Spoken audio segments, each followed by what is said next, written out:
What's going on, YouTube? Cyrus here, coming at you with another Final Fantasy XIV review, and today I'm doing my review of Stormblood.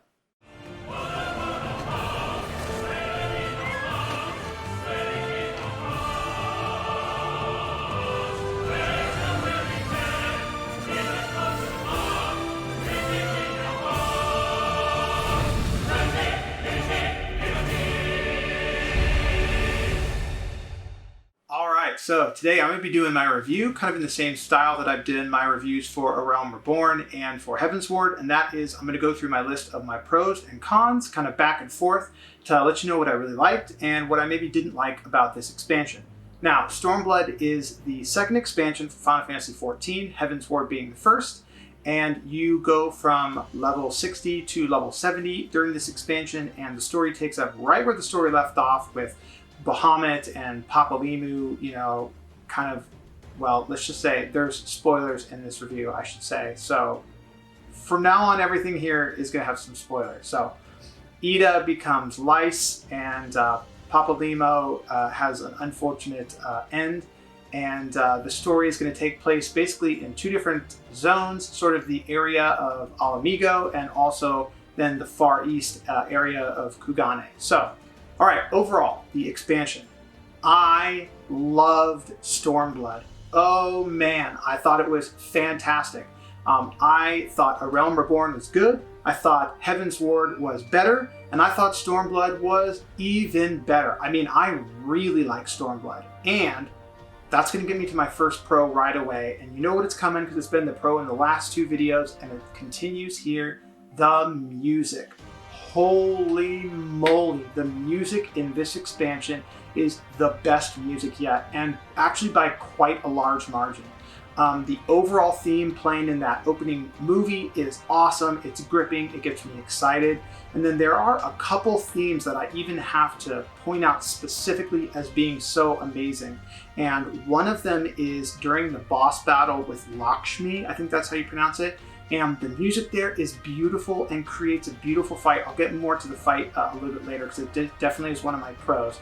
But the music in that fight is incredible. It's beautiful. It's imaginative. It's so different than anything else that I've heard in Final Fantasy XIV up till now. Loved it. Excellent music. In all of the zones, excellent music. I'm humming. I'm whistling the tunes. For the first time, when I was driving in my car, I went on Spotify and I looked up some of the songs from Stormblood and was playing them in my car when I was driving places because I just loved it. I loved the music.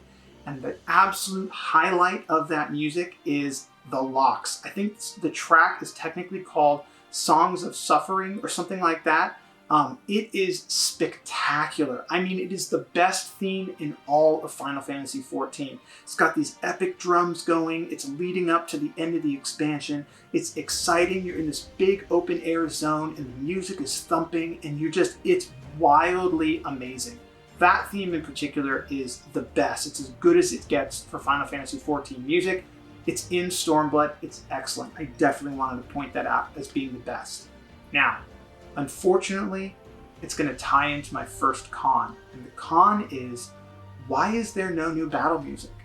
I've had the same battle music through all of A Realm Reborn, through all of Heavensward, and I kept thinking, okay, Stormblood, at least I'm going to get new battle music. Now, I am playing the game all of these years after these expansions have come out, so it's possible that there was different battle music in these different expansions, but I got to tell you, as a new player coming in now, it's been the same battle music from level 1 to level 70, and oh man, am I ready for some new battle music. Definitely a con. I didn't love it.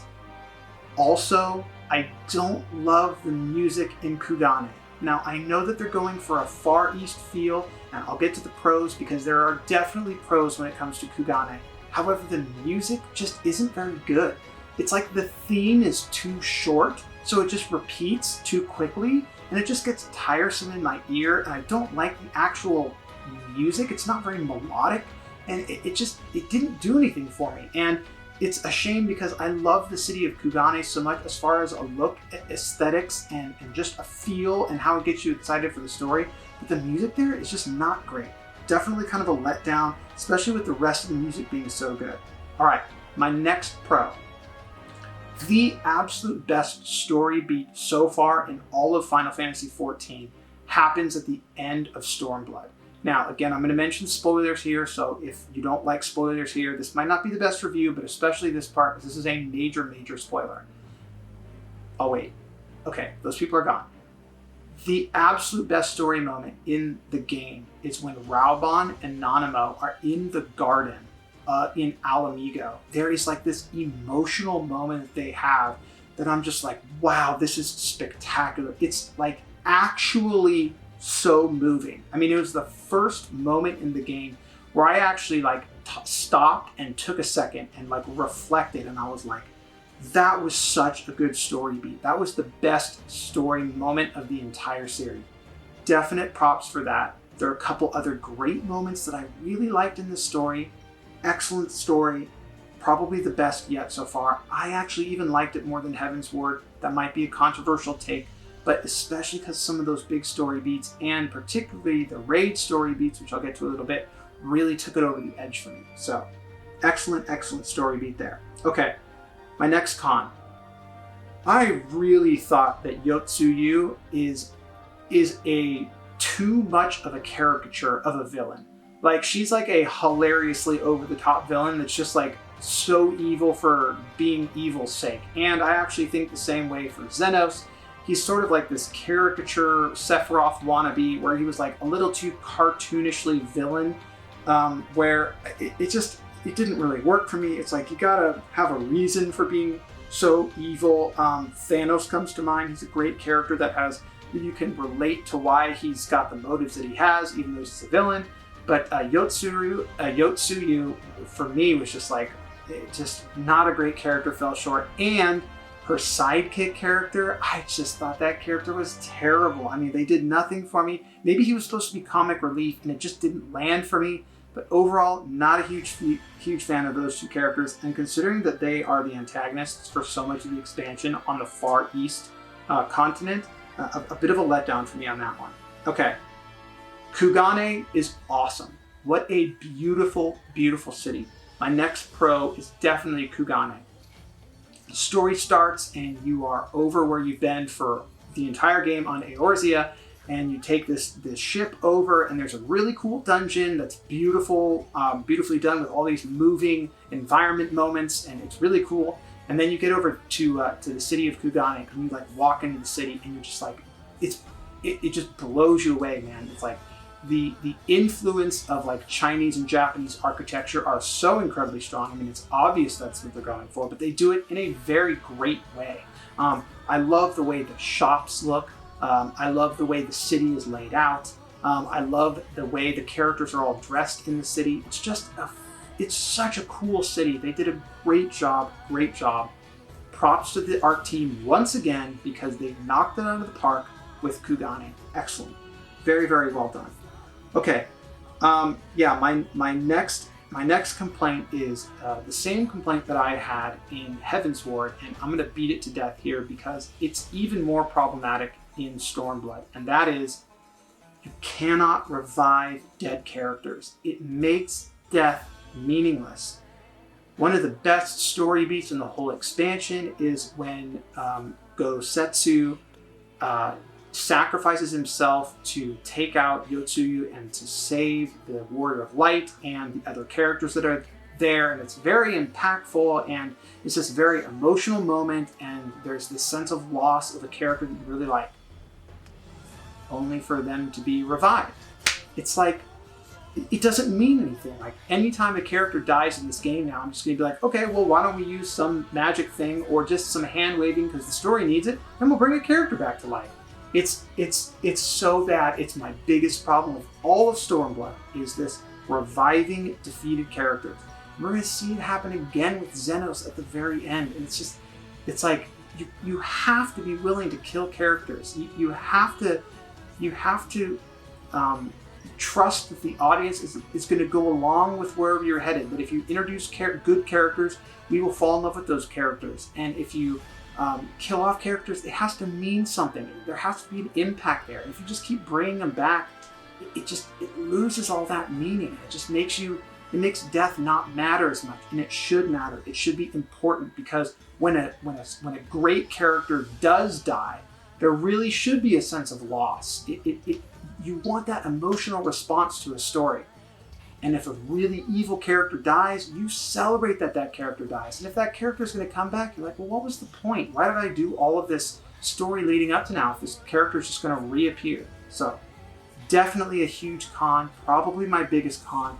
You cannot revive dead characters. It makes everything lose all meaning. Huge problem with that. Okay, my next pro. As much as I didn't like Yotsuyu and her henchmen, I really liked some of the cast in this game. I really liked Lord Hien, Yugiri, and Gosetsu. I thought that cast over in Kugane was just great. I loved adventuring alongside them. I really liked the zones that were over there. The 3 different zones felt really, really different. And some of the music, again, in Azim Steppe, I think is what it's called, is just wonderful and it's awesome. And great design, and those characters, they really develop. And it's really fun to fight alongside them and to build their story out. Just great characters, really fun, really enjoyed those characters. All right, my next con. The samurai storyline, which is what I played as my main job going through the main story quest, is just frankly bad. I mean, it's just not a good story. The story from 50 to 60 in Heaven's Ward is actually really good. I didn't think that I would get invested at all in a job storyline, some storyline that's not part of the main story quest, but I actually did. I actually thought the samurai quest is really meaningful and really good. And then in Stormblood, I was like, who wrote this one? This is terrible. I mean, it so feels like an afterthought. And the characters do things that don't make any sense, and there's these contrivances, and it's kind of a mess and very forgettable. Definitely let down. I was not a fan of that part at all. All right, the pro, and the reason that I probably like Stormblood as much as I did, is there were some awesome epic dungeons in Stormblood.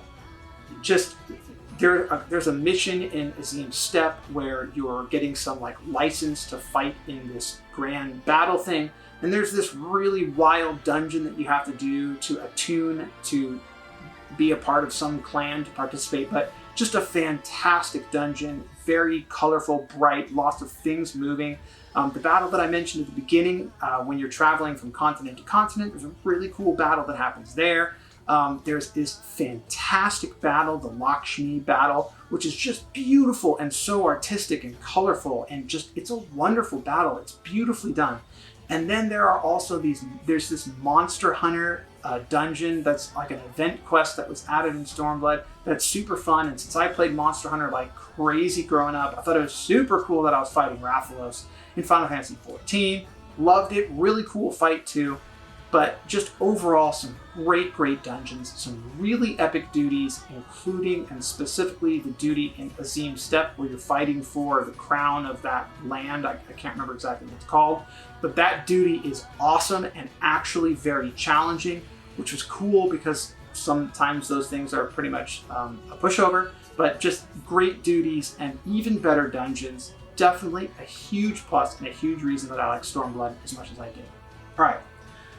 My final con is that I actually thought that Lyse was kind of a disappointing character. I feel like her story could have been condensed down significantly, and instead it was drawn way out, and she did the thing that kind of bothers me in this game typically is when characters kind of just whine, and they're just like these melodramatic characters where it's like, okay, well, like, you know, have something else to your character other than how sad you are that you haven't been to your homeland. Like, she just kind of is a weak character, and she doesn't really do a whole lot in her arc, and that was a little bit disappointing, especially because I thought the characters in the Far East land were so well done and well developed. It's kind of disappointing to come back to Eorzea and go to Al Migo and have those big epic moments at the end of the story, and have her kind of be a letdown as a part of those big epic moments. Just not my favorite character. Just didn't really click for me, didn't really do it for me in this expansion, and a bit of a letdown. All right. The absolute coolest thing and best part of Stormblood, without a doubt, the #1 pro, hands down, are the Final Fantasy Tactics raids. Oh my god. The best story in all of FF14 is the Final Fantasy Tactics raids. Now, small disclaimer, I am a massive Final Fantasy Tactics fan. I consider it to be the second greatest game of all time, only behind Chrono Trigger, and this game absolutely does it justice. They do this really cool storyline where the main characters from Final Fantasy Tactics appear as the kids of the characters, and there's kind of like this cool storyline, and the music from Final Fantasy Tactics is in the game, and it's beautiful, and I'm like singing and crying and loving it the whole way through because it's so awesome. And then there's a couple raid dungeons, and then they do the coolest thing like imaginable. What they do is they almost do this like little semi-sequel story bit for Final Fantasy Tactics. It's not like a sequel, but it's like a little story sequel bit at the end, and it is fantastic. And there's a moment at the end of one of the raids where you see characters from Tactics and they're being awesome, and you're fighting alongside them, and it's like emotional, and the music from Tactics is going, and the bosses from Tactics are there, and it's like mind-blowingly cool. And the way they sort of like tie it into the Final Fantasy XIV world is awesome. It's perfect content. I mean, it's rare that a game nails something as much as Final Fantasy XIV, and Stormblood in particular, nails the Final Fantasy Tactics game and story, and those raids are the absolute pinnacle of what is great about this game, and the music as well. I mean, the whole package is just phenomenal. So that's going to be my pros and cons list of Stormblood. I am going to give, out of 10, I'm going to give Stormblood a 9.4.